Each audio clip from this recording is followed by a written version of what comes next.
and I'll call to order the October 1st, 2020 business meeting and ask Gary, our county administrator, please take a roll. Thank you, Chair. First, our staff support today: Christina Twilliger, Clerk to the Board; Stephen Madcore, County Counsel; Garrett Teague and Rich Marvin, Public and Government Affairs. Roll call: Chair Bernard. Here. Commissioner Fisher. Here. Commissioner Savas. Here. Commissioner Schrader. Here. Commissioner Humberston. Oh, he's here. Ken. Roll call, Chair. Here. Sorry about that. I had my mic off. All right. Okay. That's it? All right. We are holding this meeting virtually. If you've joined us on, Pledge of Allegiance first.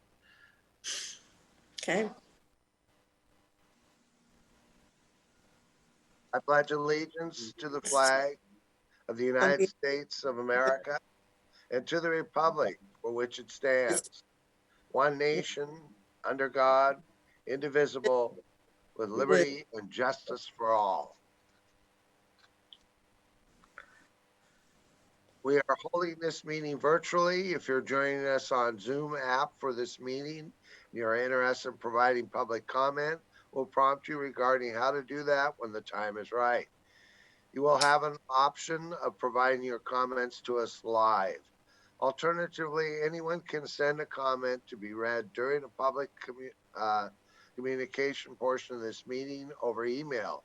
Just send it at any time during the meeting by emailing bcc@clackamas.us. Be sure to include your name and area where you live. And with that, turn it over to Gary. Thank you, Chair. We'll start today with wildfire updates. We have Nancy Bush, Director of Disaster Management and Incident Commander of our Emergency Operations Center. Please go ahead, Nancy. All right, good morning, everyone. Thank you. So we'll go over just a little bit of what's going on with the fires, which I'm happy to say the fires themselves are very much under control. We still have one federal team here that is working the Riverside fire and the Beachy fire. And so it's been kind of nice to have those under one federal team. There are no evacuation levels now in Clackamas County. We did that on a Tuesday morning. So we have everyone that's able to go back into their home, or at least go back in to see what their damage is. I want to let everyone know that there is a re-entry website that is up and viewable on our webpage, and that is at clackamas.us/wildfires. And you'll click on the tab there, the button that says returning to your home. We have a lot of resources there that you can take a look at as you try to go back in, and everything from safety, what to expect, and those types of things. Also, just to mention a little bit of what's going on with the weather and the fires, you'll notice it is a little hazy today, and we are getting some smoke up from the California fires. And they do think that that could be coming up for the next few days. The coast is where it's most likely going to impact, but it could be here in the valley, and it actually could get trapped in the valley too for a few days. Our Beachy and Lions Head fire is for Clackamas County is 46,323 acres now. It is 58% contained overall. And the Riverside fire is now at 100 and, sorry. I lost my place on here, so sorry. 34. 100, yeah, about 139,000, and it is at 37% contained as well. Of course, the other fires, Unger, Dowdy, Wilhoit, and Graves, all of them are 100% contained except for Wilhoit, which is now at 94%. And I just want to mention investigations. I know there's been a lot of questions about investigations and what has caused the fires.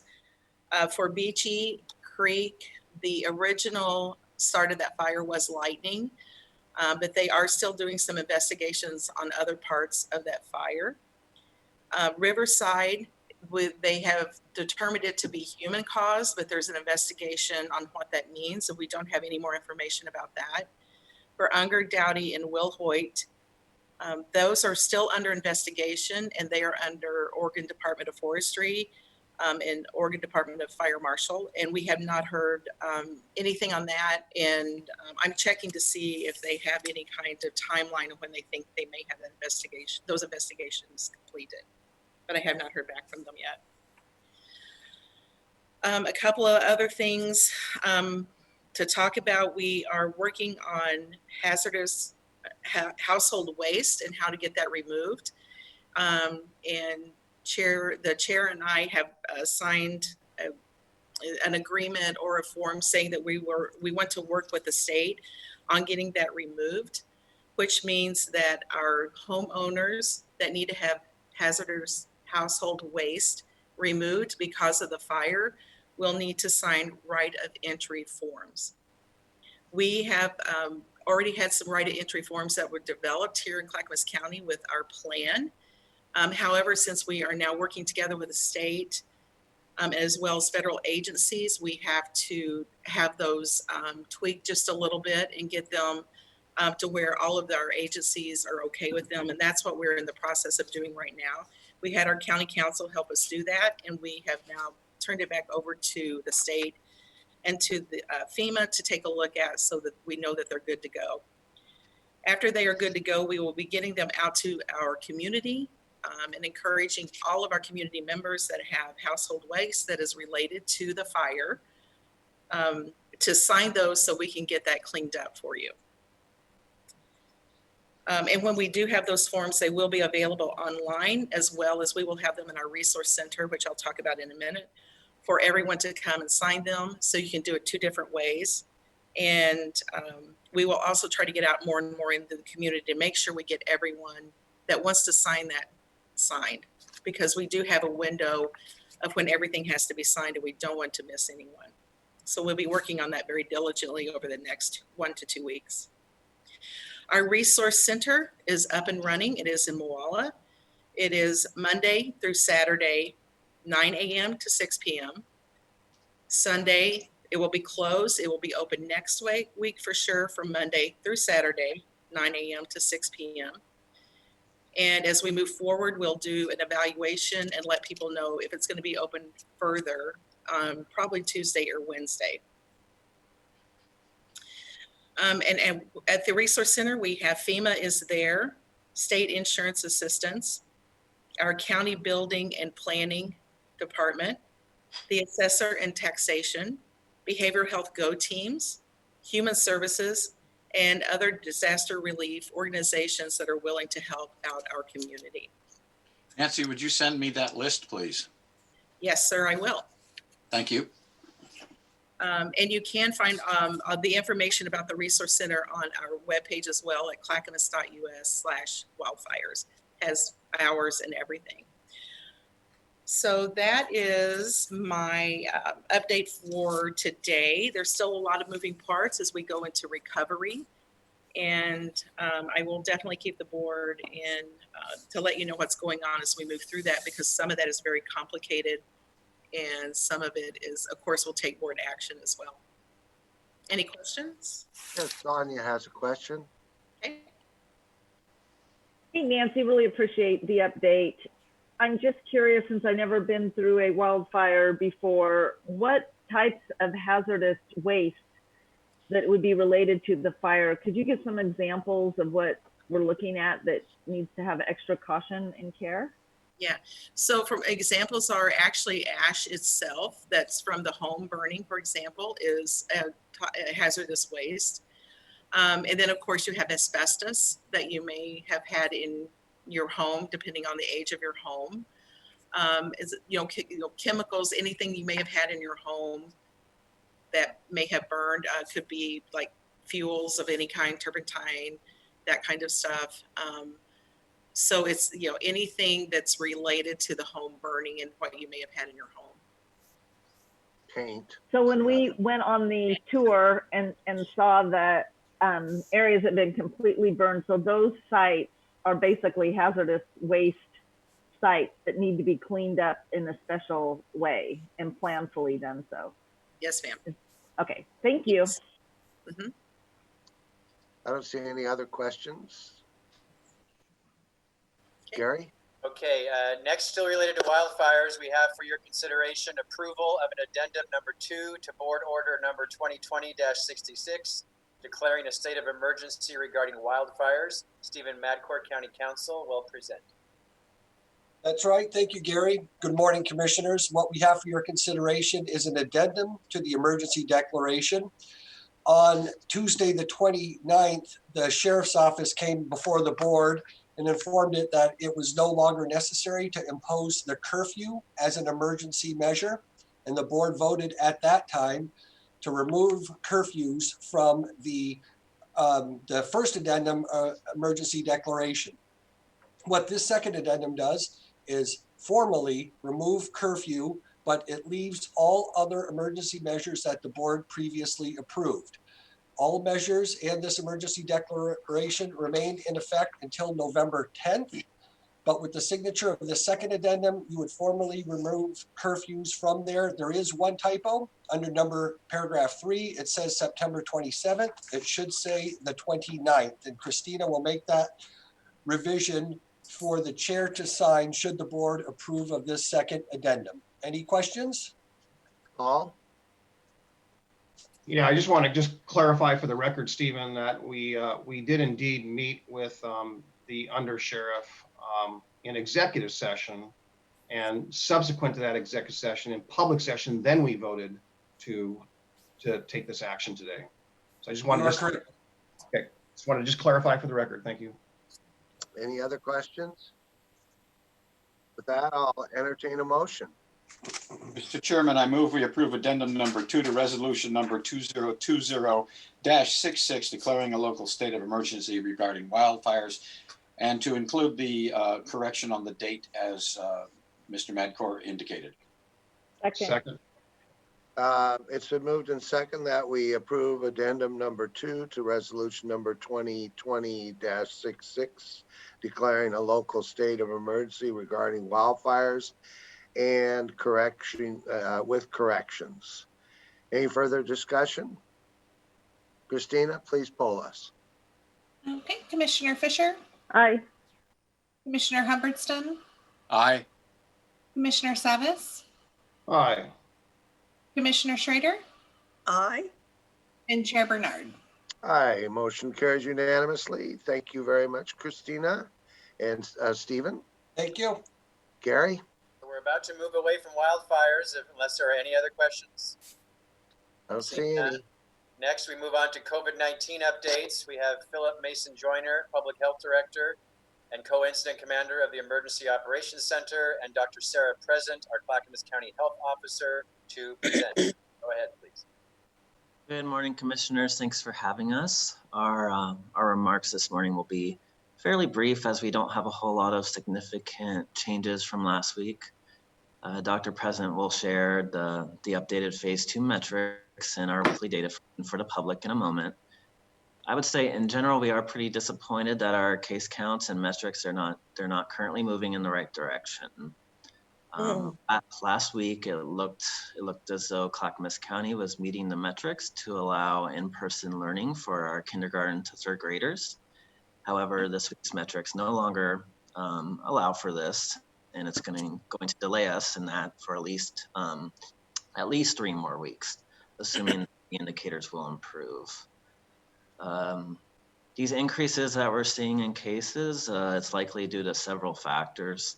We're seeing the impacts now from Labor Day weekend, potentially the fire evacuations, the backlogs and tests, and with test sites being closed, with the state lab being closed.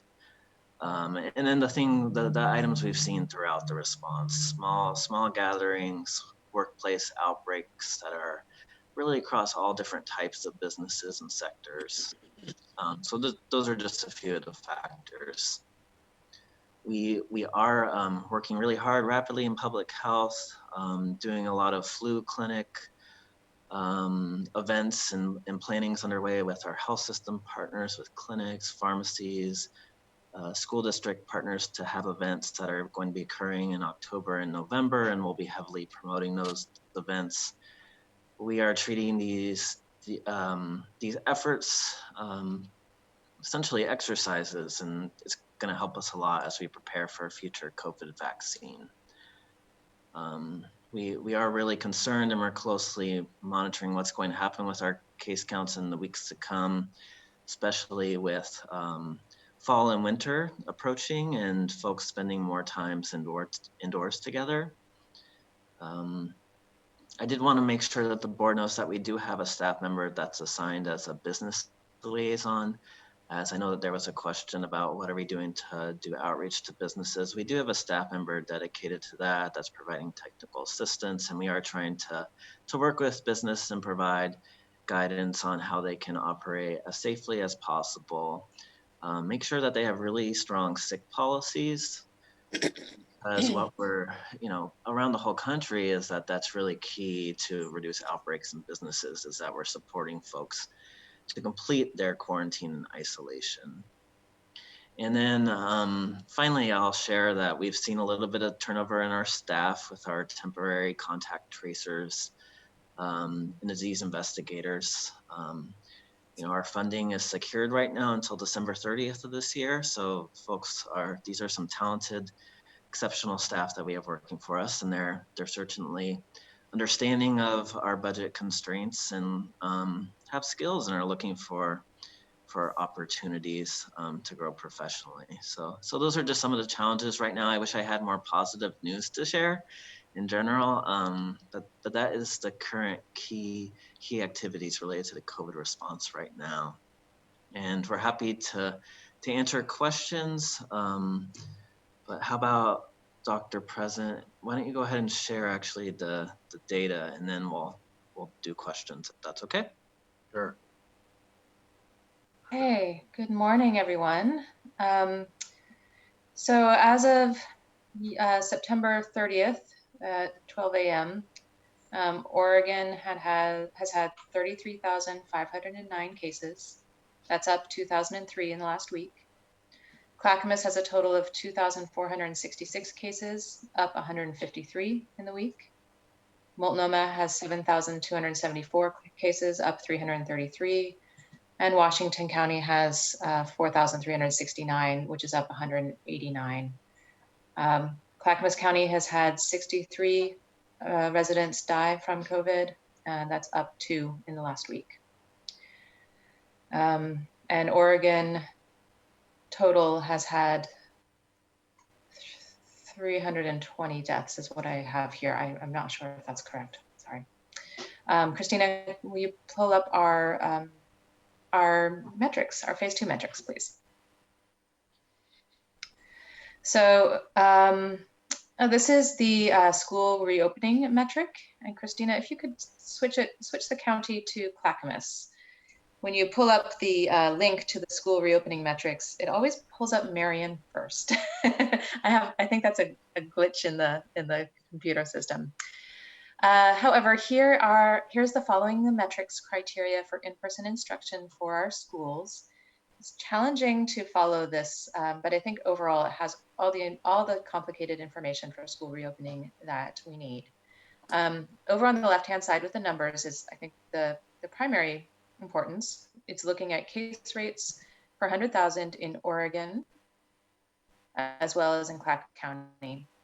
And you can see we did have 3 weeks of under that 30 per 100,000 that would allow for in-person learning for K through 3.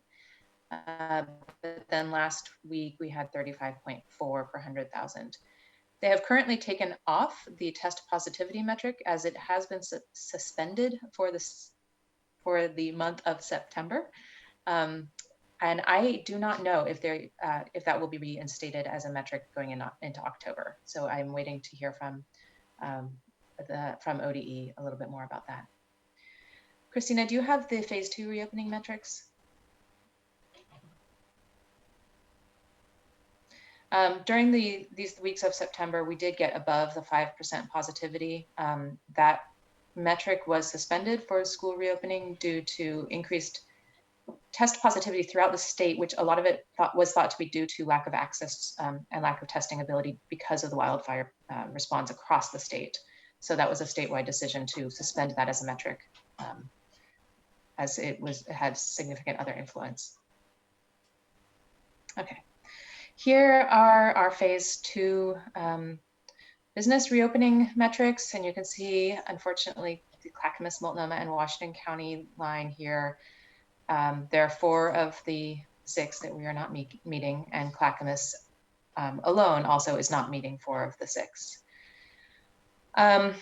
You know, there are some that I think we in public health find a little bit more, perhaps more significant or more important to look at as part of the overall public health response than others. I think that our uptrend of percent positivity is something that we expected, and I imagine that as testing gets back online and access gets back online, that's going to go back down. So I'm not concerned this week that that's going to continue to get worse. But the increase in case counts, again, there's some reason to think that that's a backlog from last week, but there's a lot of reason to think that it's just our normal sort of up and down, and that we are having a bit of a surge, as Philip talked about, whether it's increased cases from Labor Day weekend or from fire evacuations. But I think all of those are factors, and I think that this coming week we will still have above 30 per 100,000 based on the numbers we have right now. Our sporadic case rate has gone up and down, and 53% is similar to what it was last week. Do you guys want to see Multnomah and Washington metrics here? And I see Marion. some nodding. Okay. Yeah, if you could do Marion and Washington and Multnomah, that'd be great. Yeah. So here is Marion County in the middle, and they are meeting all of the metrics except for that 17% increase in new cases in the last 7 days. Roll down to, oh yeah, sorry, there's Multnomah right there. Thank you. I do know my alphabet today. And they are not meeting 3 of the 6. And then Washington County also is not meeting 3 of the 6. So we are similar to Washington County, except in that percent positivity. And I would anticipate that one to I guess more normalize over the next couple of weeks. That one I think is more indicative of a short-term burst than a long-term trend right now. All right, Christina, if you can move on to just a brief few things about our, I know this is a busy slide. I have trouble cutting this table up. But the top table is the total cases per week and then the weekly case rate. And so you see every week starting on the left in July to the last week, September 21st to 27th on the right. So you can see here the under 30 per 100,000 for 3 weeks and then back up to 35.2, which is similar to where we were in early mid-August. You can also see how many are household contacts versus sporadic, meaning that those cases, we were unable to identify where they contracted the disease or from whom they contracted the disease. 14% were, in this last week, are outbreak related. First generation means that they are, say it's an outbreak at a work site. The first generation means that they are employees at that work site and they got it there. A second generation case would be potentially a family member of that employee that family member then gave to. So maybe not directly contracting the disease at the site of the outbreak, but linked within one individual. That's what a second generation outbreak link is. And then close contacts that don't fit other categories here. Last week we were at 10%, and that you can see over the time frame has really, all of these numbers have jumped up and down, but there are not huge trends over time. The next section is interview status, which shows us how many have been interviewed and how many were either we were unable to reach them or they refused an interview. You can see that very few people actually refuse an interview, and we are able to reach the majority and interview the majority of people. And then the final section of this table, you can see the total number of contacts and an average contact per case. And that also has remained very stable. So no big trends. There's a lot of information I'm giving you for not a lot of change. I'm just going to acknowledge that. And then down at the bottom, it goes from the more recent on the left is data as of September 28th to early September on the right, which is a little bit different than how we normally look at a timeline. So we have more long-term care facility outbreaks this week. And I do, some of that was due to the need for our long-term care facilities to evacuate and have residents go multiple places and then come back. We have seen some outbreaks because of that. And at the same time, we have fantastic control measures and procedures set for our long-term care facilities. And those seem to be all going well and getting under control quickly. And again, an outbreak in a long-term care facility is considered one case. And go on to the next slide. These are just our daily case counts. One side is bigger, but you can see that the lines are lined up so that you are looking at the same amount. And you can see this bump in cases in the last week compared to the week prior. And then next slide, please. The next slide is our case count since beginning of June. Beginning of June on the left, timeline as we normally see it going towards the right. You can see a few spikes at various times. The spike after 4th of July, and you can see that the spike that we're having right now is fairly compatible to spikes that we've seen in the past. Hopefully it will go down again like the others do within a week or two. And that is all I have, and I think that we can take questions. All right, Sonia, and then Paul. Man, it just seems like we're just treading, doesn't it? Just up and down, up and down, up and down. Staying steady, which is good, I think, probably. Okay, I put my questions as I went along. Oh, I don't know if this is for Philip, Nancy, or Dr. President, but I'm first of all curious. Today, the smoke coming from the wildfires is at a moderate level for most of us, according to the EPA and the Air Now measure. Does that have any, well, my first question is, and I know there's no crystal ball, so I'm not asking for that, and I won't hold you to this, but with the smoke that's coming from California, is it expected to continue steady at this? Do we anticipate that it could get much worse? And the reason why I'm asking that question is for my second question is how that relates to COVID and making people more susceptible and the public health risk. And also, I know this is a loaded question, but looking at then the potential long-term planning that we need to be doing, given that wildfires are a part of our ecosystem that are probably going to be with us for quite some time and needing to plan for that. So all those questions, I don't know who wants to take it. So I can start with the wildland fires and the air quality.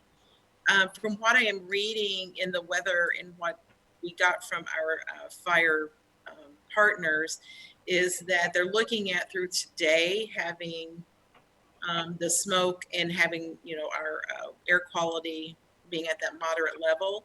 And it looks like unless somehow it gets trapped in the valley, it should be clearing out. There is a concern about an inversion that may trap it in the valley. Mm-hmm. But again, we won't know that probably until we start seeing it blow out or not. And then if it's trapped in the valley, does it go up to unhealthy expected? Are we anticipating that, or are we expecting it to stay moderate? And there's nothing to hold you to this, Nancy. I don't know. I mean, I really don't know.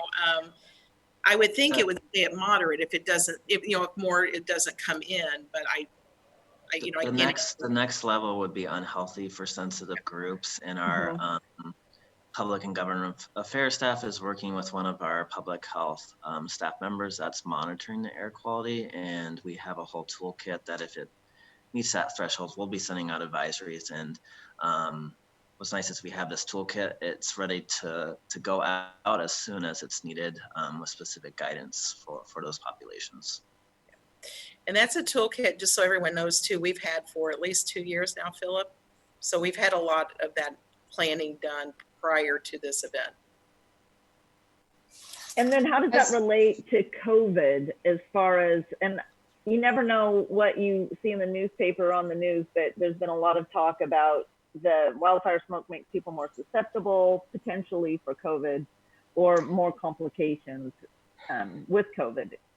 Yeah, I have to say I'm not sure. I think that we know that the people who have more complications, people with heart and lung disease, are people who are also more susceptible to the adverse effects of COVID.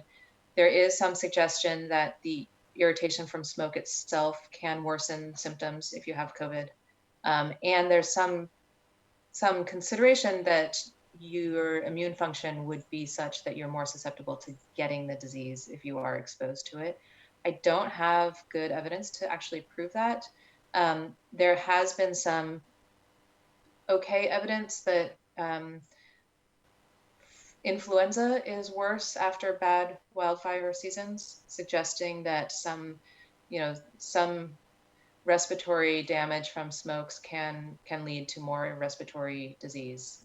But the direct link with COVID and how it's playing out, I can't say for sure, but the concern about it is pretty valid. There are reasons that we could think that it could worsen both infectiousness or susceptibility to getting the infection and susceptibility to having bad effects, unfortunately. Whether our week-long smoke event where it was very bad was enough to increase the case counts, I'm not going to know that for a while. But I think that the moderate error is not such that it would cause any significant change at this point. When we get into the unhealthy range, that's where I get more concerned about that.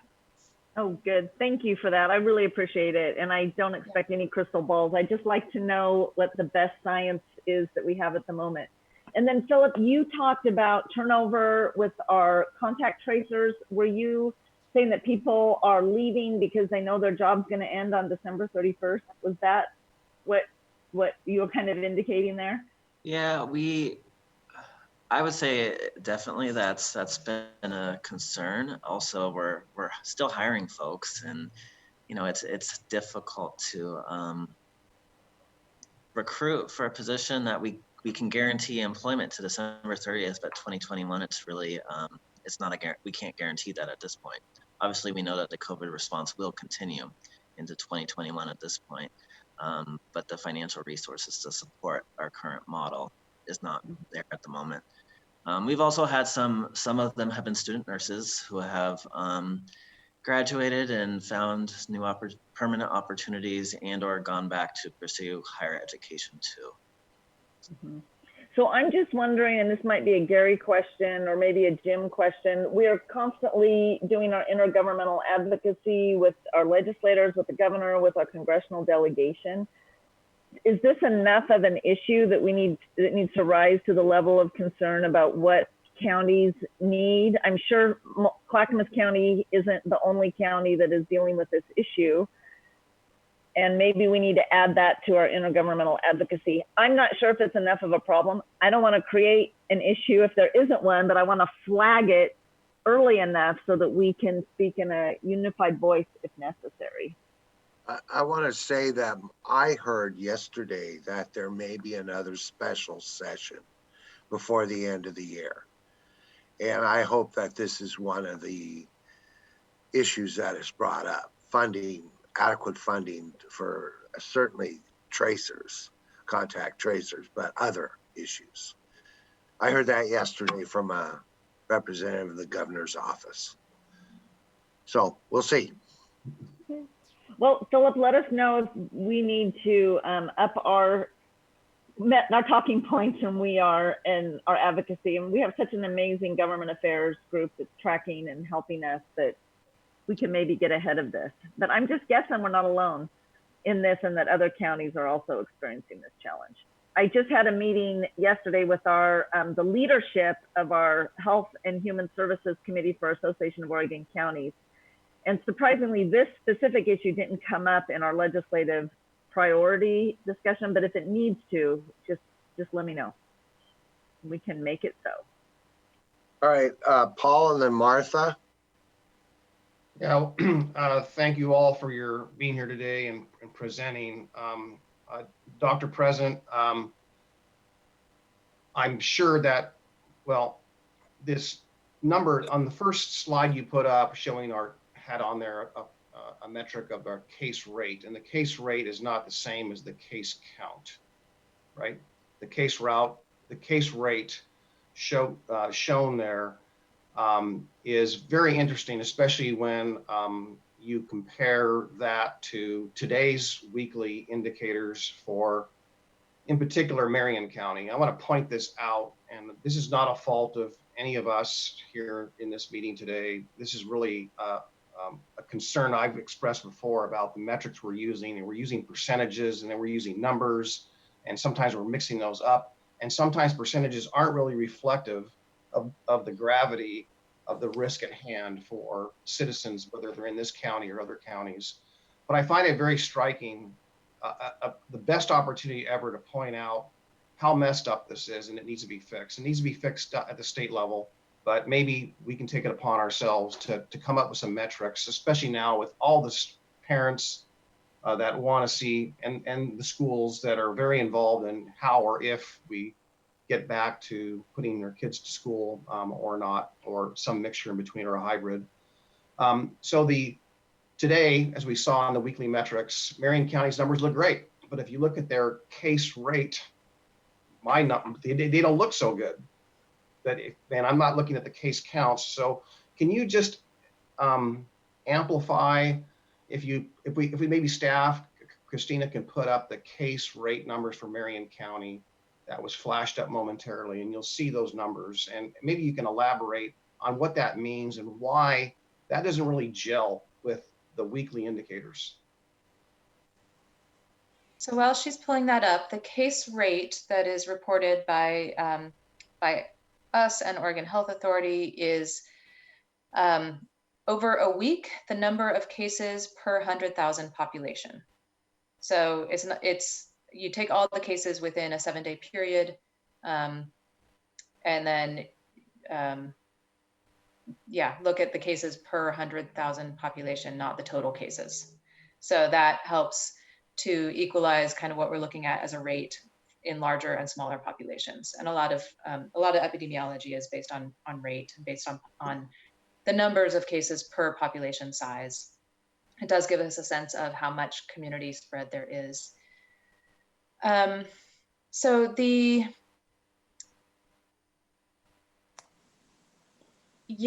here on the phase 2 reopening metrics, the percent increase in new cases is not based on case rate. The school metrics are based on a case rate. The percent increase is based on a percent increase in straight numbers of cases. So they are looking at different things. And I think that, I mentioned a little bit that we in public health think that there's, some of these metrics tell us some things that are a little bit more indicative of what's happening in the community than other metrics. And I think that as far as our case rate metrics for schools and such, we are in conversations about what, something for the Tri-County region might be different, if there are possible differences, because we have really been kind of steady over a long time, and how do we move forward? So I can just assure you that we're trying to be creative and find things that the governor's office might like. I'm not going to say we're going to adjust the metrics, but we are having some conversations about making some requests to help us move forward. And I'm going to talk a little more about that after the question. Thank you. I just, the reason I think I'm trying to amplify on Marion County is that they too had a severe impact from the wildfires. You could probably argue that Marion County was more affected than we were because of just literally the devastation. Thank you. That's the slide I'm looking for. So if you look all the way to the left, folks, and you see Marion, it says September 6th, 13th, and 20th, and the case rate per 1,000. So we just saw some great numbers for Marion County, and you look at these numbers, and then you compare them to our numbers, and our numbers are a third of that, a third of the number. So it's just, I guess what I'm trying to say is that if you're really trying to look at the science and look at the numbers and try to evaluate it, I think the system we got needs to be fixed. And again, no fault of anyone in this virtual room or meeting today, but it's definitely askew in the fact that it's hard to really present a real picture of where we are. But I just find this kind of interesting.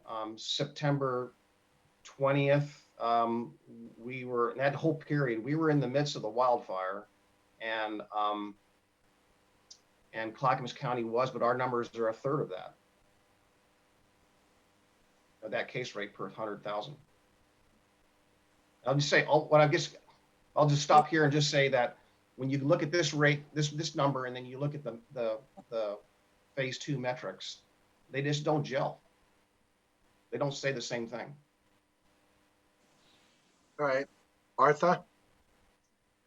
See if I'm off mute. Yeah, I am. I wanted to, going back to Commissioner Fisher's points, if you take a look at the Association of Oregon Counties website and the strategy team, of which I'll be done with in December, basically they have major updates, and included in those updates is the funding issues that all 36 counties are going to be, we're all going to be facing pretty much. And when you read that information, I think it would give us a really good basis for the lobbying we need to do for the legislature as well as the federal government. But they've been on it. It's the September update, COVID-19 update is very well done.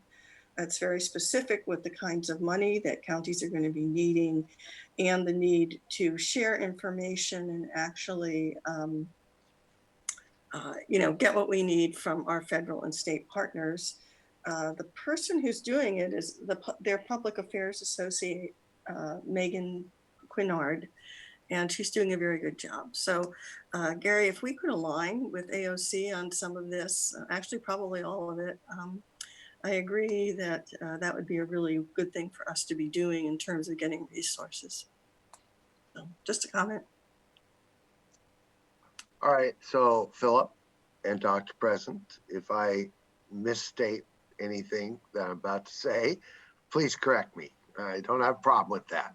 So last night, the chairs met via Zoom along with Philip and Dr. President and their representatives, and we talked about where we are. And frankly, where we are is we're going nowhere.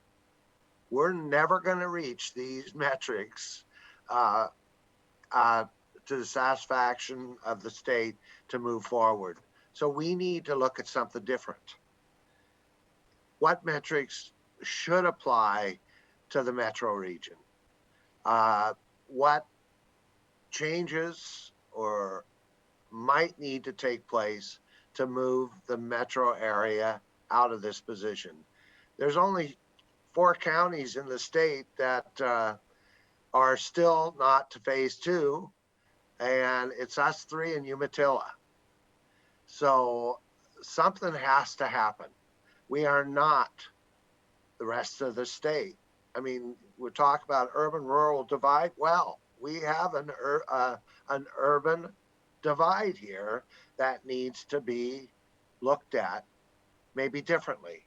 So we have asked Dr. President, Philip, and folks in the other county to look at what we could do to move forward. We know certain things are safer than others.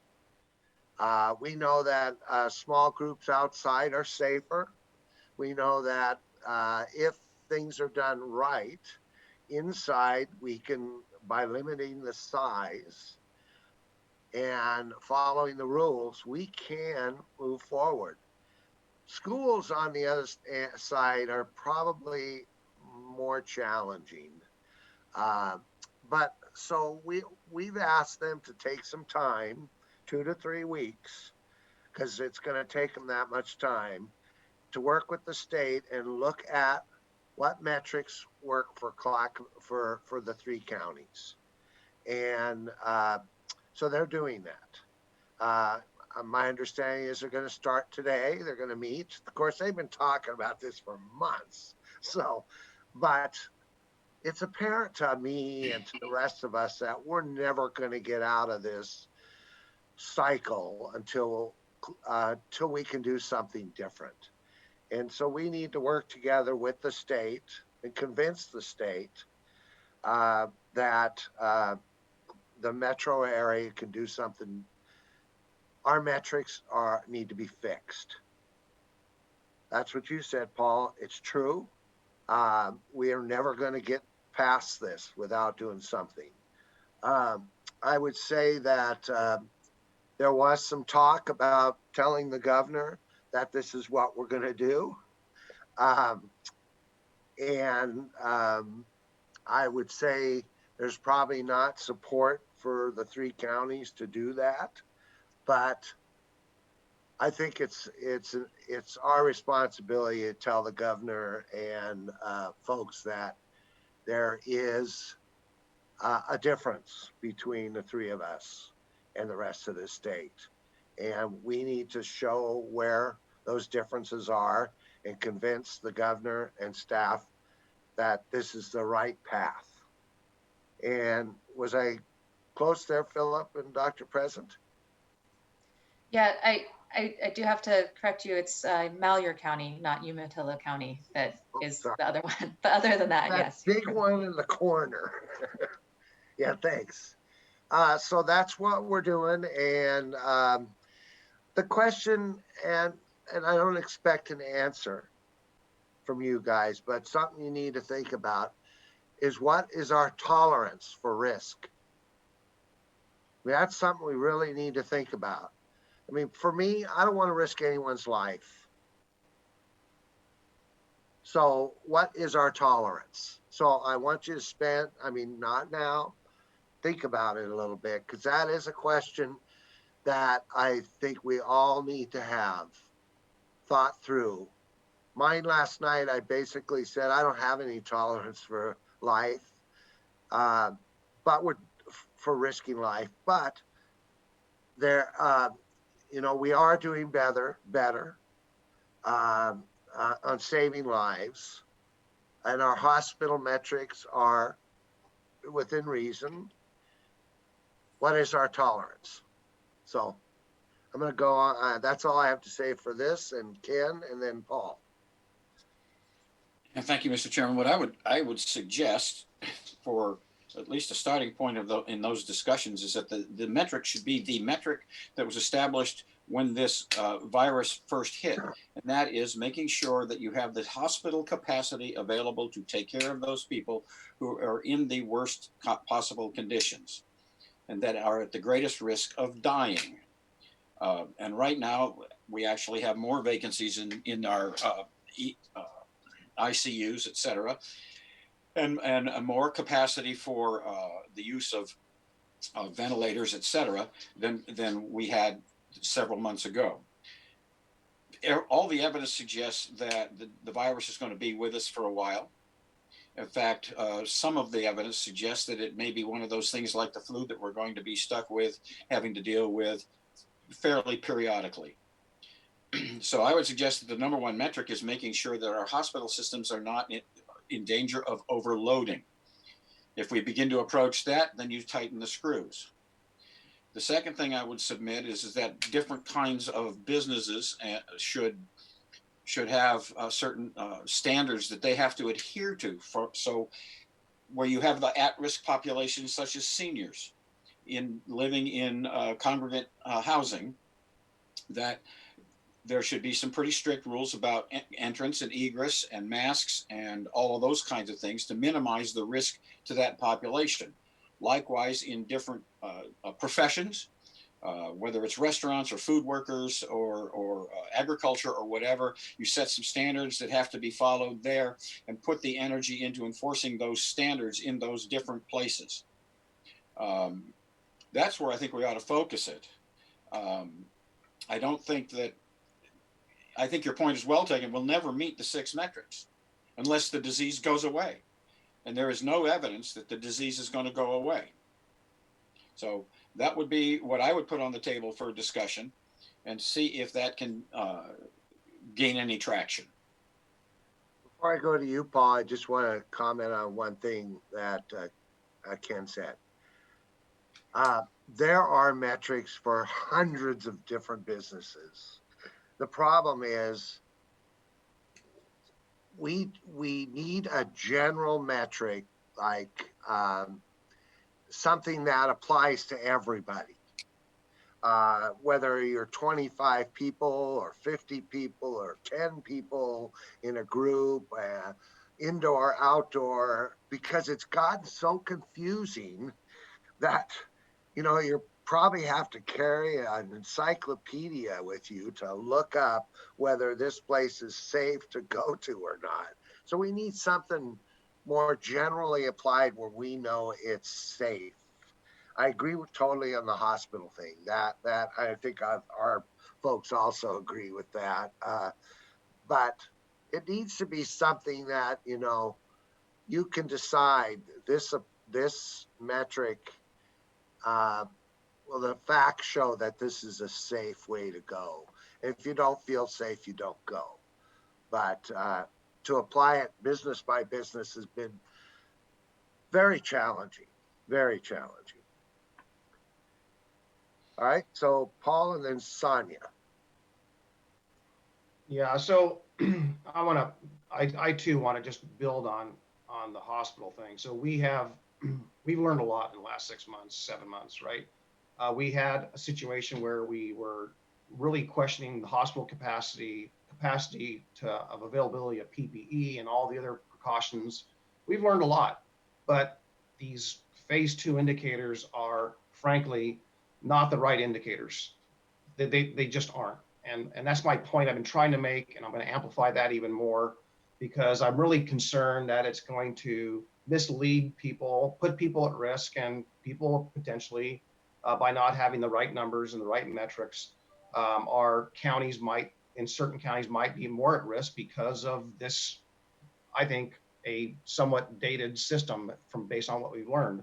So the hospital capacity issue hasn't really been in threat. It's, you know, and granted, there are people that are in hospitals with COVID, and we have some, you know, there's been some pull down on that capacity. But I really think that the state has to step up its game and have metrics that apply to where we are today and what we've learned in the state, what we learned in this country, you know, around the world. We can do better.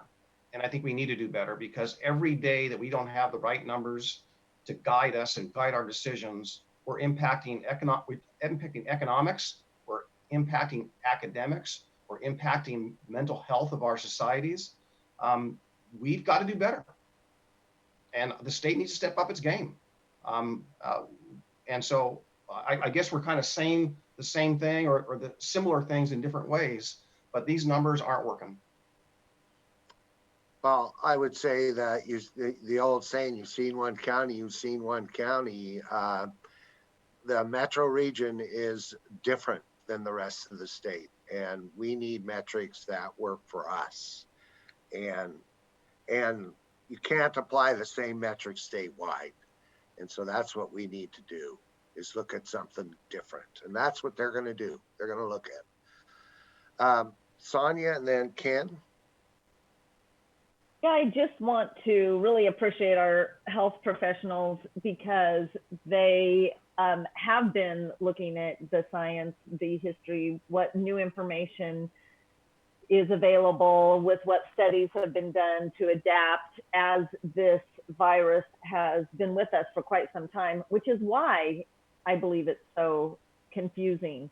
But to Ken's point of, you know, following what's happening with the hospitals and ventilators and access, it's like, if you look at what's happening in France right now, you look at what's happening in Israel, all of a sudden they've got to restrict very, very fast, because the virus is so quick. The multiplier is so fast that you can easily become overwhelmed if we aren't really, really careful. And I just have to say, I'm really thankful that Oregon has not been overwhelmed. It's not by chance that our health systems and our hospitals have not been completely overwhelmed. It has been by careful planning and looking at the science. So I just want to encourage Dr. President and Philip and Dr. Vines, who's not listening right now, or she may be, I don't know, but to continue to advise the politicians and the decision makers based on science. I don't want to go backwards based on political pressure. We have to thread this needle carefully, and we have to make sure we don't put our community into crisis, because if we do, we are hurting our economy so much more than if we are planful and constructive. Just on a side note, I have not been into Portland much during this pandemic, but last night I did go to the waterfront and had dinner at McCormick and Schmick's. Am I saying that right? It was a wonderful dinner on the waterfront, and I didn't see one person walking around without a mask. In Clackamas County, I see people walking around without masks all the time, but everyone was respectful in where I was having dinner and in that walkway, the waterfront, through that dining area. So we have a lot of public information to do about the safety of protecting yourself, protecting others with that very simple mask that can really help contain this virus. So that's all I got. Ken and Martha, and we need to move on. I will be brief. I don't dispute the validity of the metrics that the doctor has discussed with us vis-a-vis the idea of stopping the disease. From a medical point of view, I absolutely understand their perspective on this thing. But if your objective is different than stopping the disease, because it would appear that it's going to be around for a while, then I think you change what your objective is. And when you change your objective, you change your metric. So in this particular case, if it's going to be around for a while, and what we've been able to do simply slows down its progression, but does not stop it, then the idea of what I put on the table earlier, I think has more validity. I would never quarrel with a doctor's evaluation of the medical efficacy aspect of it. But that isn't the only aspect that we're having to deal with. And we can do as much damage to people's lives without taking some action or maybe do more damage to people's lives without taking some kind of action that changes where we are right now. And right now, the status quo is not working. It doesn't stop the disease, and that's issue number one. And we are in an economic downturn that is devastating to families. And I don't think we can ignore that. I think that has to be part of the calculation. Thank you, Mr. Chairman. Thank you, Martha. I have some questions for Dr. Present. So I've been reading information that there have been some evidence of mutations in the virus that increases transmission. I don't know if it's been peer reviewed yet, but I'm kind of curious about that. Really, I guess my other question is, you can open up as much as you want, and the risk is that people are going to get sick. And the bottom line is, you have to remember, there seems to be, I guess, Dr. Present, another question, some evidence that this virus also has post-viral syndromes affiliated with it that actually cause long-term health issues as well, heart, lung, whatever, but that's another part of the thing. So if someone gets ill and passes away because of it, that's just part of it. We'll have a medical system, quite frankly, impacted probably, I think. Am I correct, Dr. Present, with these other kinds of post-viral consequences? So, and I'm not convinced how level 2 is really, quite frankly, all that different from level 1. I doesn't seem like it's all that much. I mean, do you get to go to a gym? I don't know. So anyway, Dr. Present, I know enough to be dangerous, so I don't know if, yeah. Don't we all, Martha? Yeah, I know enough to be dangerous. So have you heard any? Yeah, as far as the strain, I do know that there's been some, the strain that has hit Europe, early on was slightly different from what was circulating here at that time, and potentially has some more virulence as far as potentially worse. But the strains are not significant. They're not super different from each other. If you look at, influenza, every year we have an influenza epidemic because of rapid mutation of that virus. And so the same influenza virus changes each year. And coronaviruses that cause common colds do the same thing. I actually did see something just yesterday that was looking at the mutation rate of the SARS-CoV-2 virus, the COVID-19 causing virus, that actually it does mutate some, but apparently less so than many of these viruses.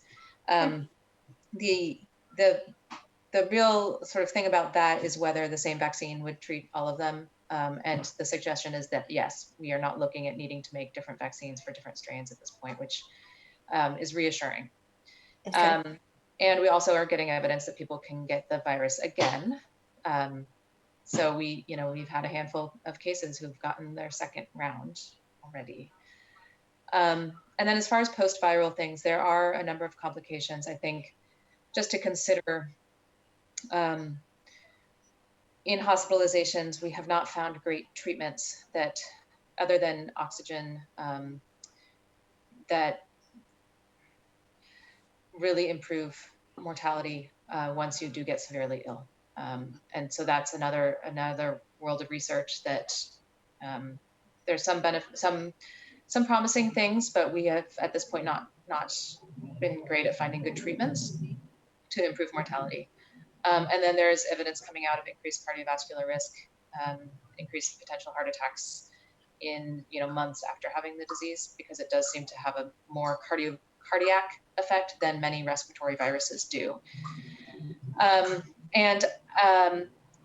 just want to sort of bring us back to those who are most at risk of getting severe illness are the ones who are most at risk of having complications as well. So focusing on protecting of those populations that we know are at highest risk, I think is an important part of us moving forward.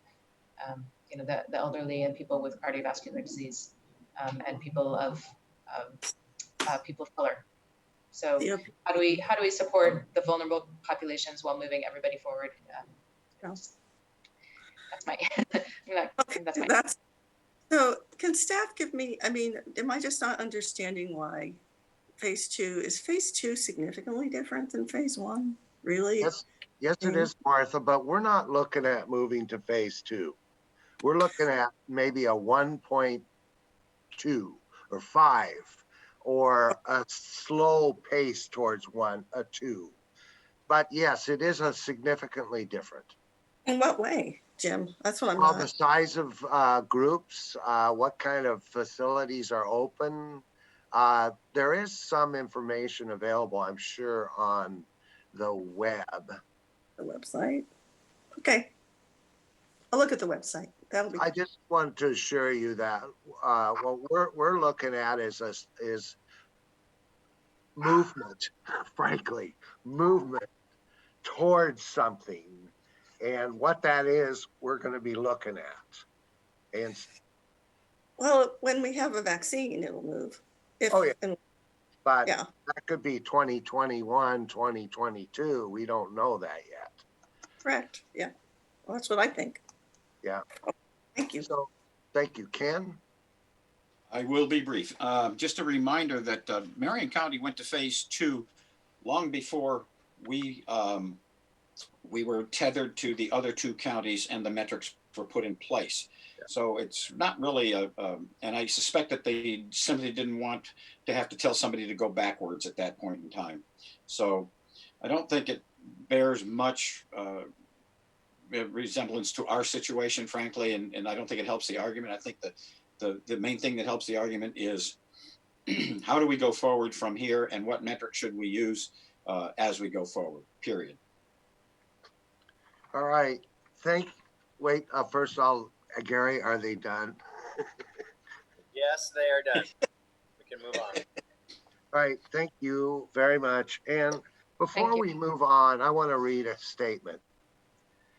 I didn't have a chance to talk to you guys about this, but In the past few months, our world has shown its cracks, man-made and otherwise, through the arrival of global pandemic and locally through horrific wildfires that have consumed much of our Western landscape.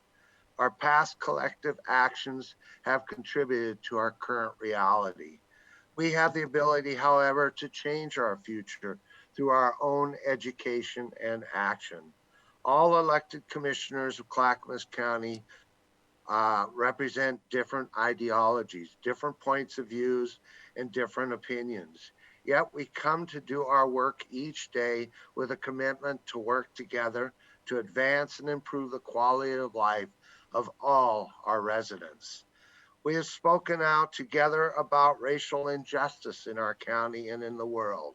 We are working to eradicate it and to truly value every individual who calls Clackamas County home, so that all of our residents may thrive. Our current political dialogue seems to leave the door open to white supremacy. We want to go on the record very clearly. That door is firmly closed in Clackamas County. Thank you. And the next item, Gary, is? The Housing Authority, if you would like to convene as that, please, Chair, the Housing Authority Board. Oh, yes, excuse me. I'd like to announce that the board will recess as the Board of County Commissioners and convene as the Housing Authority Board for the next item. And with that, I'm honored to introduce our Housing Authority Commissioner, Ann Linstra. Ann, welcome from Hawaii. Oh, yeah. Oh, yeah. All right. And well, Gary. We have the Housing Authority consent agenda, and I'll ask Christina to read that, please.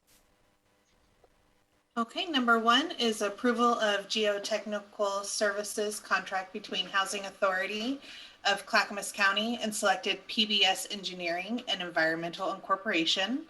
Number 2 is approval of environmental engineering service contract between Housing Authority of Clackamas County and vendor PBS Engineering and Environmental Incorporated. Thank you. And do any commissioners want to remove an item from the consent agenda of the Housing Authority? Seeing none, I'd ask for a motion. I move we approve the Housing Authority consent agenda. Second. It's been moved and seconded that we approve the Housing Authority consent agenda. Any further discussion? Christina, please poll us. Commissioner Leenstra, Aye. Commissioner Fisher, Aye. Commissioner Humbertston, Aye. Commissioner Savis, Aye. Commissioner Schrader, Aye. and Chair Bernard. Aye, motion carries unanimously. Thank you, Ann, for taking the time from pina coladas and swimming in the ocean, snorkeling with the sharks. Yeah, you wish. You wish. All right, thank you. And with that, I'll announce that the board will adjourn as the Housing Authority Board and reconvene as the Board of County Commissioners for the remainder of the meeting. And what's up next, Gary? Next is a public hearing, which is a second reading of ordinance number 08-2020, amending chapter 6.05, noise control of the Clackamas County Code. Nathan Boderman from the County Counsel's Office will present. Thank you, Gary, and good morning, Commissioners. What we have for you this morning is hopefully what is one of the final steps in an ongoing process to make a number of changes to the county's noise ordinance. Now, we've had 3 policy sessions and a first reading on this matter, so I'll be brief since we have discussed this fairly recently. The most significant change proposed in the ordinance before you today implements a change away from our current standards, which sets a minimum decibel threshold and which must be verified with a properly calibrated noise meter, to a change towards a standard which relies more on a subjective measurement, such as whether noise is unreasonably loud or plainly audible. Now, the idea here is not to change the types of noise that would be a violation under the noise ordinance, but rather to adjust the way that deputies can enforce the rules in instances where offending noise is present. In addition to retaining and further defining categories of noise violations, the updated noise ordinance would retain the exemptions that currently exist for certain noise categories, as well as adding 3 additional categories of exempt noise, such as exemptions for public construction projects and previously approved sporting events or gatherings that operate under a county permit. We're also proposing to clarify the fines associated with noise violations so that moving forward, the specific fine schedule will be clarified to provide for a $100 or $150 violation for an individual's first offense, $300 violation fine for second offense, and $500 for a third offense and every offense thereafter. Finally, staff is proposing various housekeeping changes, mostly to clean up some of the existing inconsistencies that we identified in the ordinance. I'll note that throughout the process, there's been more or less unanimous support for the changes we're proposing for you as part of the ordinance before you today.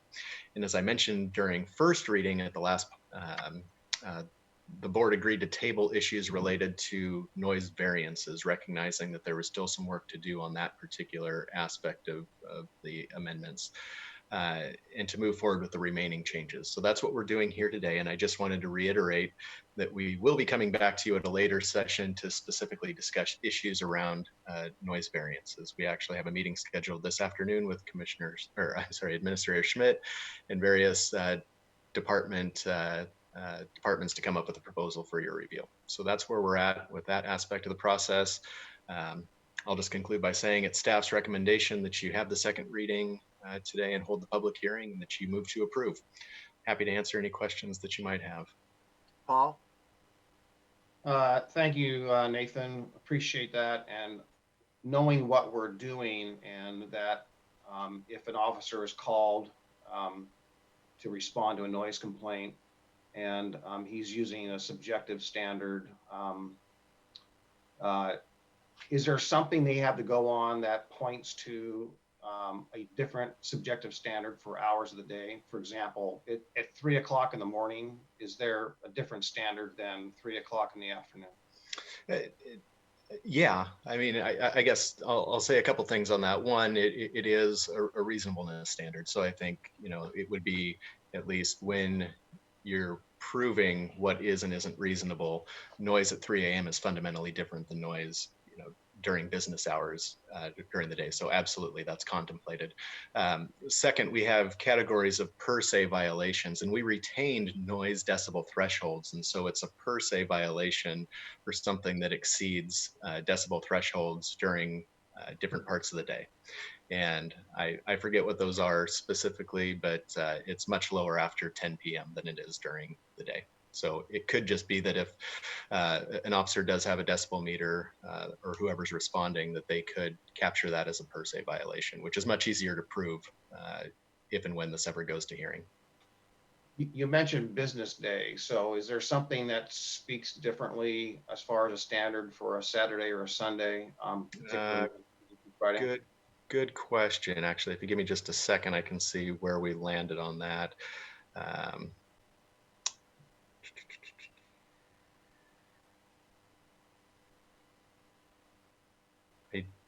don't believe we didn't distinguish between Saturdays and Sundays as opposed to Monday through Friday. It's 50 decibels anytime between 10 p.m. and 7 a.m., 60 decibels between 7 a.m. and 10 p.m. So that's the per se standard. But again, the shift to a reasonableness standard would allow somebody to take that into consideration. Yeah, I'm just kind of concerned that if someone disputes this and it's goes before a judge or whatever, and they're, and that subjectivity doesn't have any clear guidelines, it would probably help us to make sure that, we're at least giving them some guidance or backup somewhere in the future as to, a Sunday is quite different than, a Wednesday as far as noise standards. Absolutely. And that's, as we discussed in our earliest policy sessions, that's the risk in changing to this, to the subjective standard. Now, we did try to keep those, what we call per se violations specifically for the purpose of hopefully making it easier to prove and enforce. But yeah, if you rely on the reasonableness standard, then it becomes an evidentiary question. Yeah, well, as we move forward, I'm hoping we can refine this even more. I know we agreed to move forward in another aspect of this in the future. So one thing to consider as we go forward. Thank you. Ken,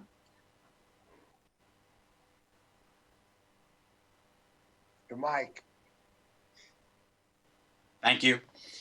I wanted to thank staff for their work on this. About 2 years or so ago, the issue of loud parties and that sort of thing came to my attention from citizens and members of the sheriff's department, and they're feeling that it was very difficult to enforce that with a noise meter that they didn't carry in their car and had to get a sergeant to get.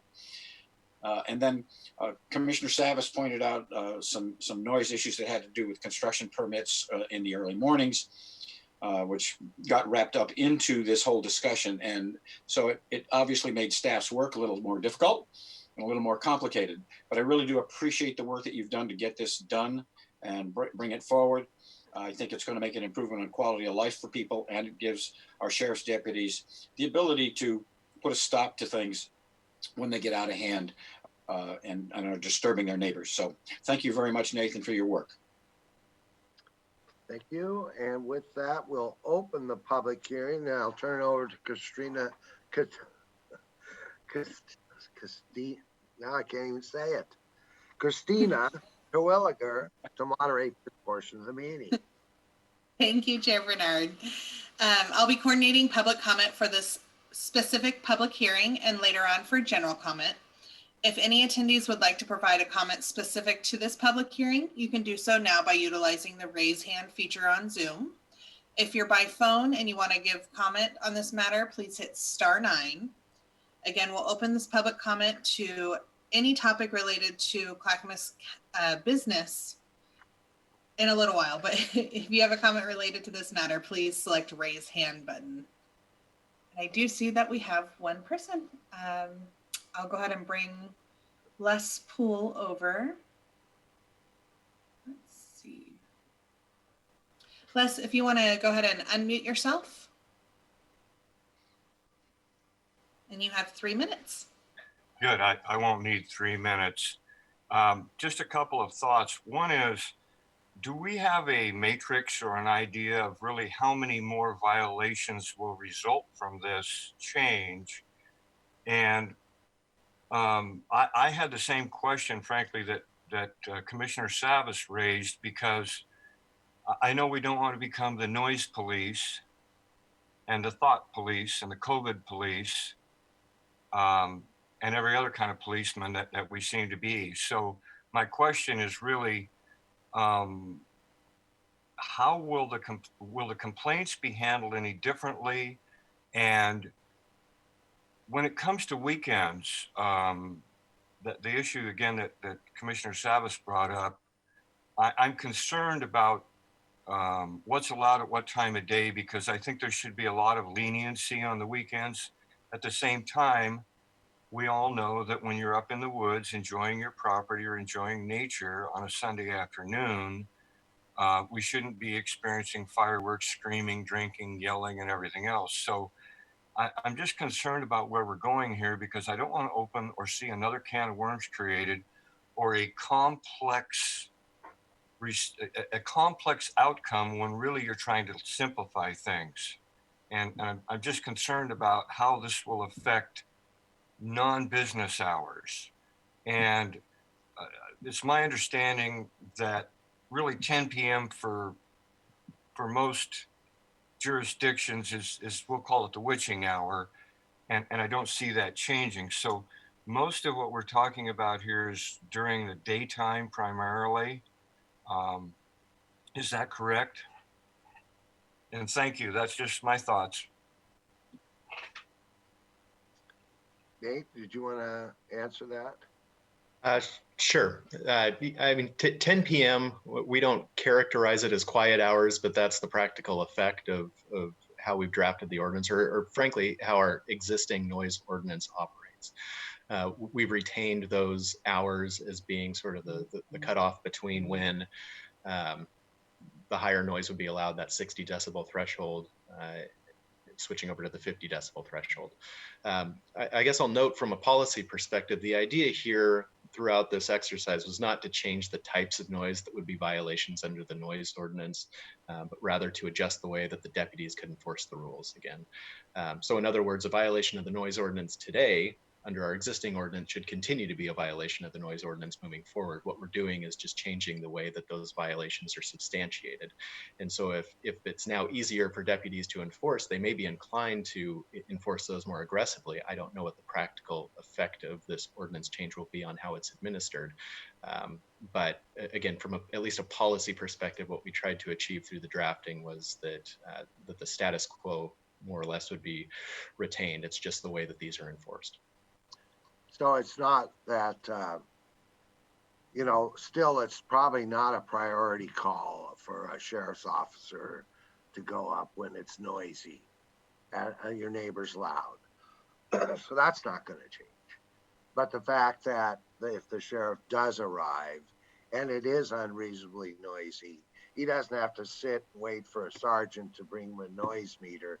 He can go up and knock on the door and say, hey, you guys are loud. Would you please try to quiet it down? It's simple as that. That's correct, because we didn't even get to a hearing in the first place unless we had that evidence, because that's the threshold of what our code required. So this allows for a violation to be associated with that activity without the need of that noise meter. Correct. Right. Thank you. Any other hands up? Doesn't look like we have any more hands up, and I do not have any emails regarding this. All right. With that, we'll close the public hearing and ask for a motion.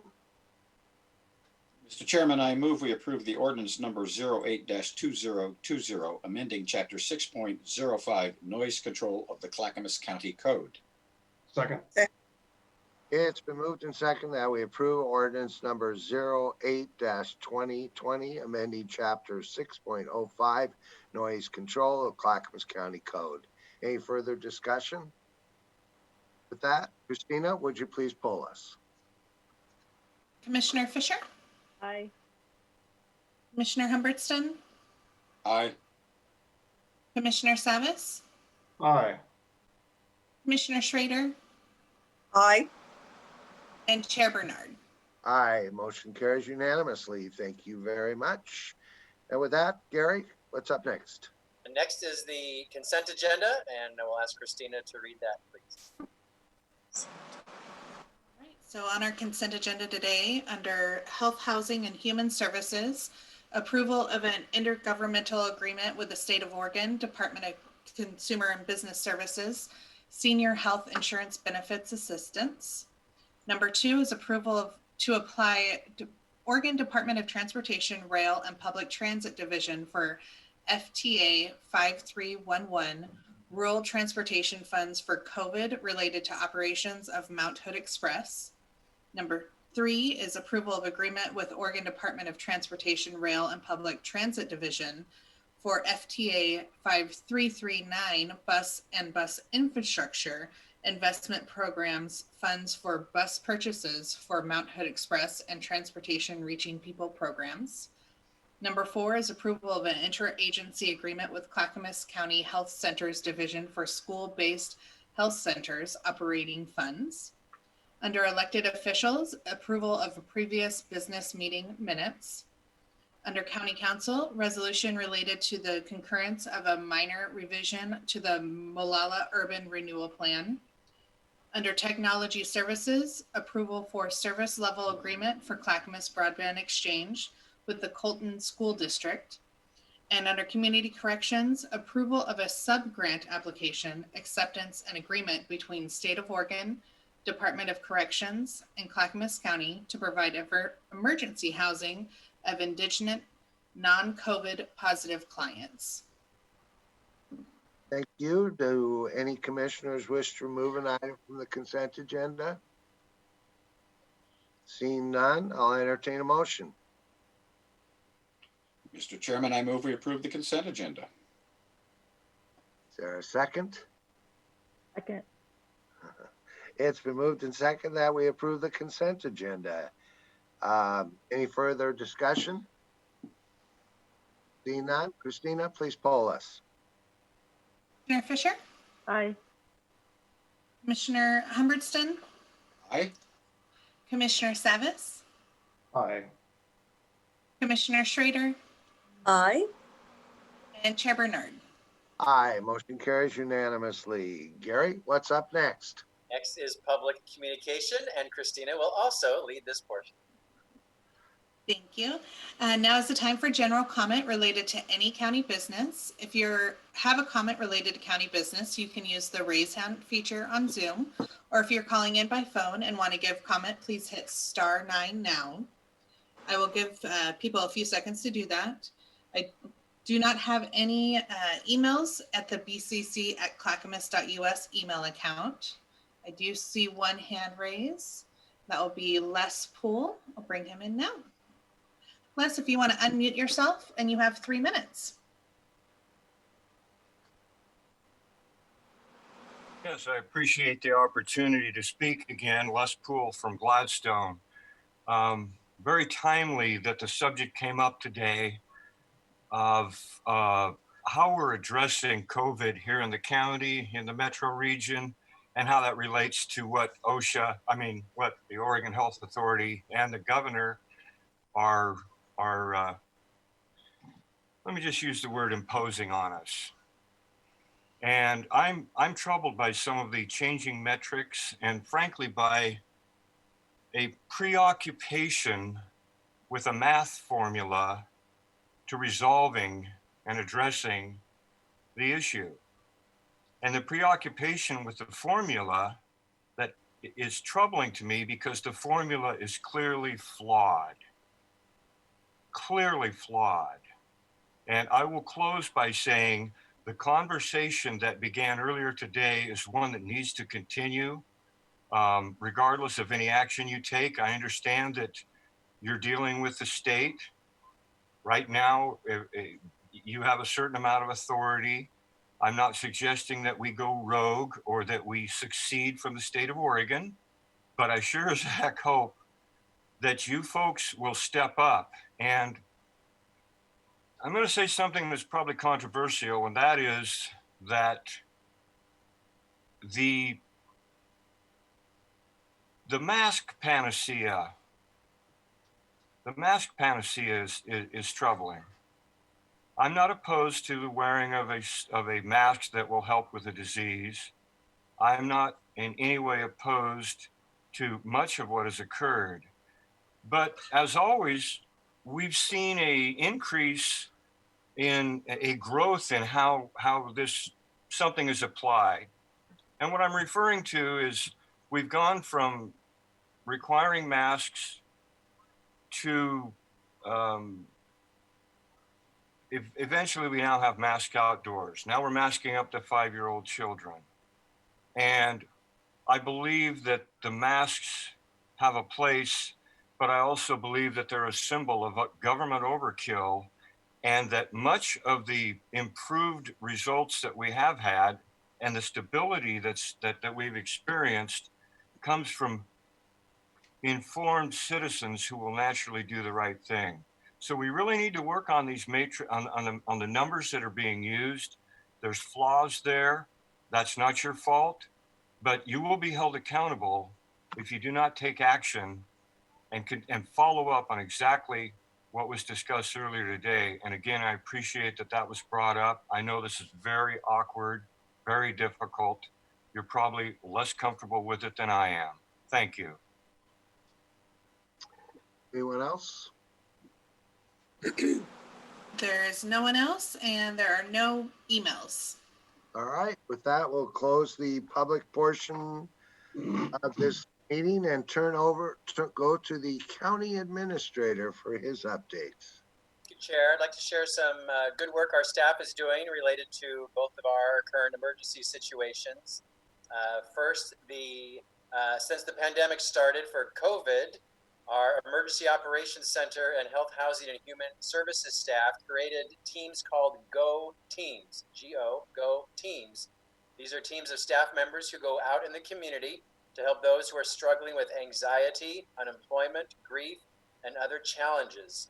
Since April 2020, when the Go teams were created, we have served or attended more than 260 Go team events throughout Clackamas County, and 525 individuals have been served by a Go team, and that is defined as someone who has spent at least 15 minutes with a member of our Go team. Some quick examples of our Go team services. A woman was in need of electricity or power for her CPAP machine, which is something that helps people breathe who have sleep apnea. Our volunteers were able to coordinate and provide a generator to her at no cost, and she was grateful that she was able to breathe again and avert a medical crisis. An elderly couple appeared disoriented when our team went to meet with them, but that couple agreed to accept our support, and we were able to provide a hot meal for that family and hear what their concerns were. And their concerns were they were living in an RV, and because of a dead battery and lack of gas, were not able to move. But we were able to match them with another couple who took care of them and provided them the services they need. A member of our Go teams was working at the Clackamas Town Center when an RV pulled in and a woman came out in the need of food, water, and medications. After we provided all of those things for her, she started crying and shared that she was from Estacada and was parking in the Walmart parking lot because she had no idea where to go. When she made it to the Clackamas Town Center, we were able to support her, serve her. She went to the Gladstone RV camp, and now she's already helping, we're helping secure to her permanent support so that she'll have somewhere to rest in a safe environment.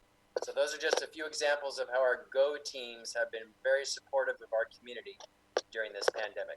That is my good news to share with you today, Commissioners. Thank you very much. Thank you, Gary. We'll go on to Commissioner Communication, and first up is Sonia Fisher. Thank you, Chair Bernard. Hey, I just want to say thank you for the statement that you read. The issues that you talked about have been heavy on my mind, and I know they have been a serious priority for this board and for our staff and county administrator. I had the wonderful opportunity to participate in the employee town hall yesterday. I'm not sure, I know I looked through briefly the participants. I saw quite a few staff. I'm not sure, I was so engaged with the town hall that I quit looking at who was there, and I don't know if any of my other commissioners attended. Did anybody else have the opportunity to attend? I was there. Oh, good. So this won't be new to you, but one thing that I just so appreciated from the town hall, I just loved hearing the personal stories of our equity, diversity, inclusion staff. It was so inspiring and just heartfelt. I feel so connected to our equity and inclusion office. I am so impressed with where we're going as a county.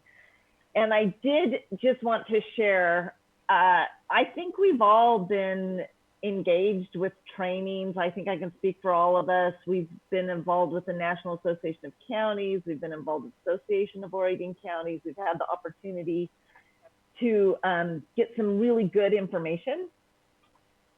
I just have to say that the visuals that were provided to the town hall yesterday were so great that I wanted just to share them. So Christina has for me this slide. And I am not the expert here talking about this. I do want to say that the whole presentation is saved for any of our commissioners to go and watch it.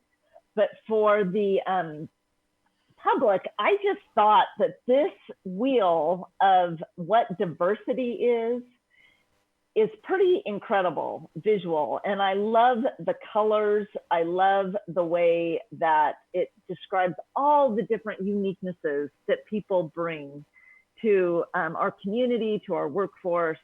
And we can see that there are a lot of factors that make up who we are. And if we have the diversity, then we are absolutely have the opportunities to celebrate and engage in the gifts that that brings to us.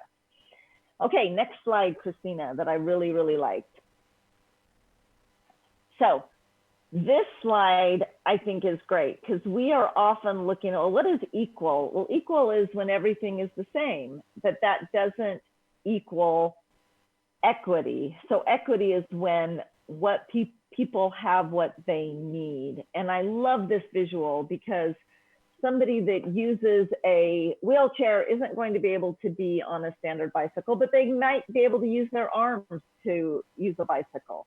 Or somebody that is very tall might need a taller bike than is typical. And then a typically average sized person might do okay on an average sized bike, but the little child, I don't know, how many of you struggled with your brother or sister's bicycle as a little kid that was too big? I sure did. And that was not fun when you crashed.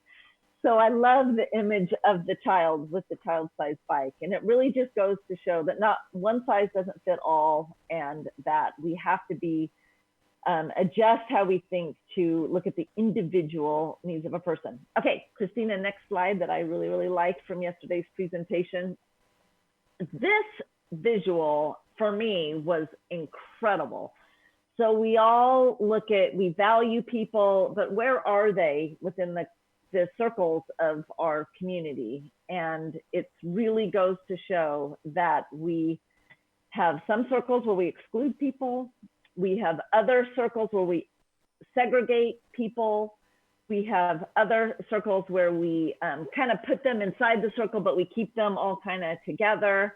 And then we have what's called inclusion. And that's where everybody is part of the circle and valued for who they are. And I just love the visual. So I wanted to share that with everyone today.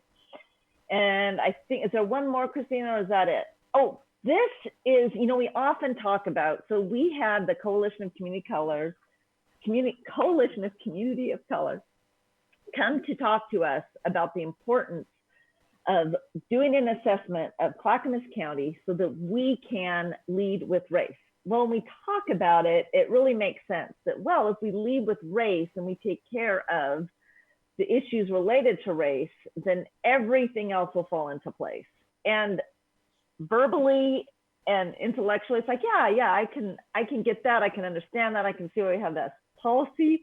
But this visual really made the light bulbs go on to me, because it's like, oh, right, we have all these uniquenesses, but there is what's called intersectionality, where when you have all the uniquenesses of gender, sexuality, ability, education, age, income, and you wrap that around with race, it just makes sense that we need to adjust our policies and look with this lens, and then we can really take strides in dismantling systemic racism.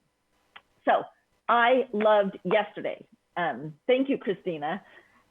And I just also loved yesterday because we also had the update of the Prosperity Collaborative, which was awesome, looking at our three communities of Canby and Estacada and Milwaukee, and really looking at the uniquenesses of those communities and what they're wanting to do, from looking at childcare, from looking to housing, and then looking at also just simply inclusiveness for Canby, and resource and referral and access, and just ways to build a stronger community.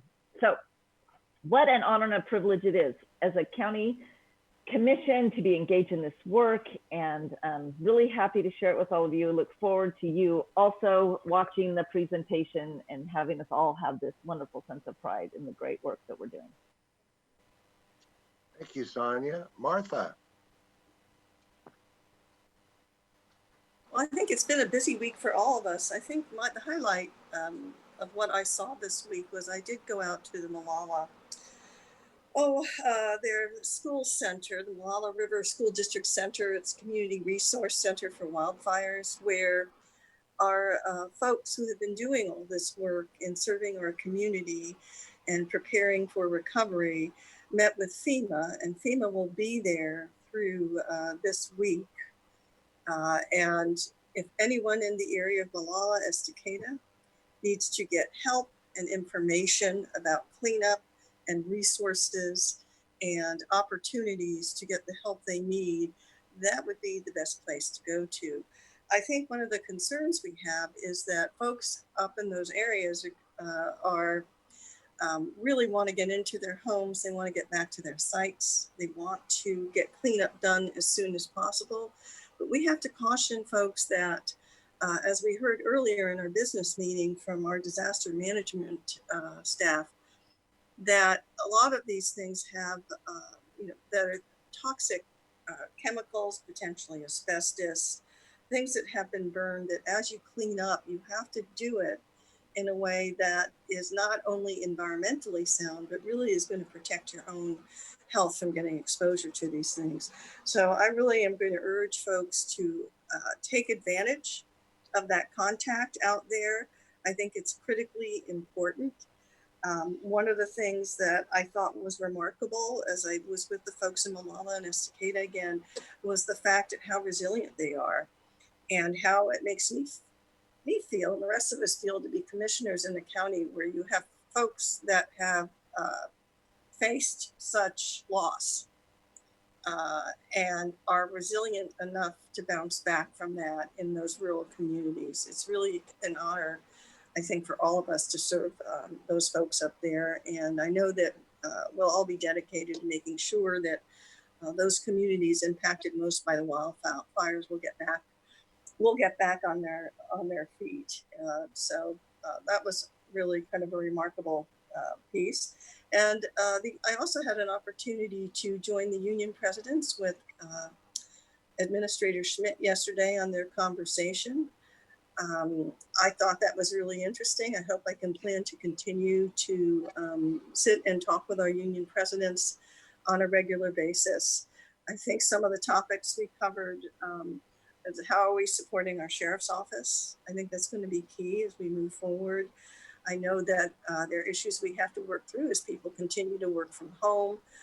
He even found out that we have to come up with a policy for maintaining our text messages. So in any case, I delete nothing, so that's never going to change for me. So it doesn't really matter, is what I thought. It was great to be with them.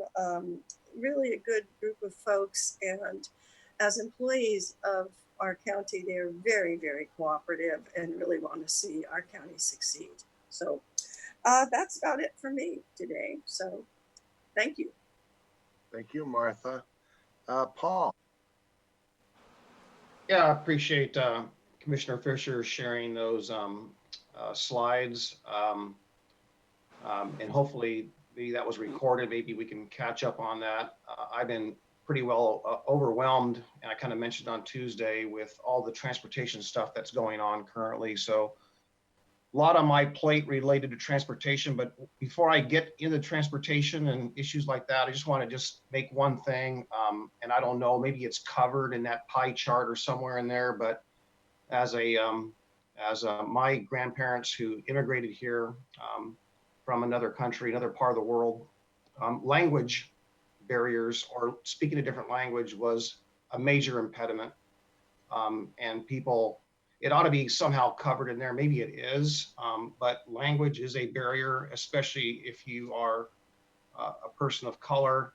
And even if you're not a person of color, I know that some people expect that, you should speak one language in this language. And I don't, I think it's important to have many tongues as you can. But I didn't, when I grew up, I didn't speak English at first.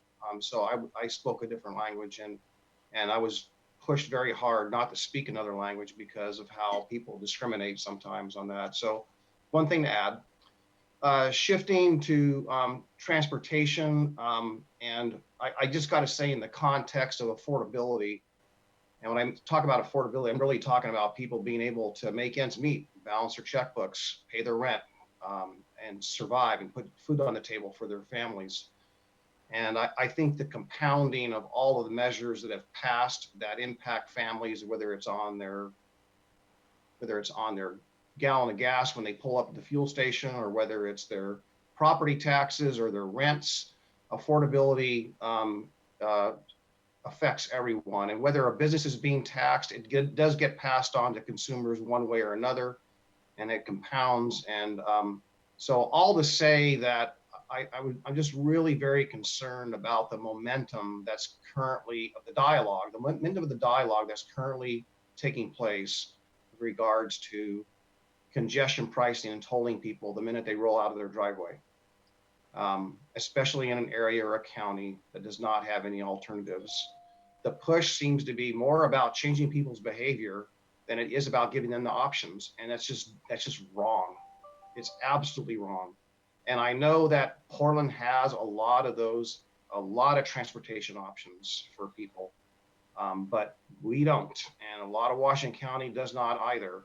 And I am just very concerned as we look forward to this legislative session. I'm afraid of what's going to come for this metro region. And we have so many people in Clackamas County that go to work in other counties. 65, 70% of the population, of the working population, leaves Clackamas County every day to go to work. And very little of those folks, percentage-wise, have an alternative. And at the same time, I'm very concerned about the yin and the yang of this conversation, as we need more transit. But the same token is the ridership is falling off, has been falling off considerably, and even more so since COVID. Now people are very concerned about their safety being condensed on a bus or a light rail line or whatever it may be. Point of the matter is, people's property tax statements are going to be coming out here in a couple weeks, and I don't think all of us have actually been able to absorb the realization of how these taxes will, going to affect them, or VRF or gas tax or HB 2017, all of these things compounding.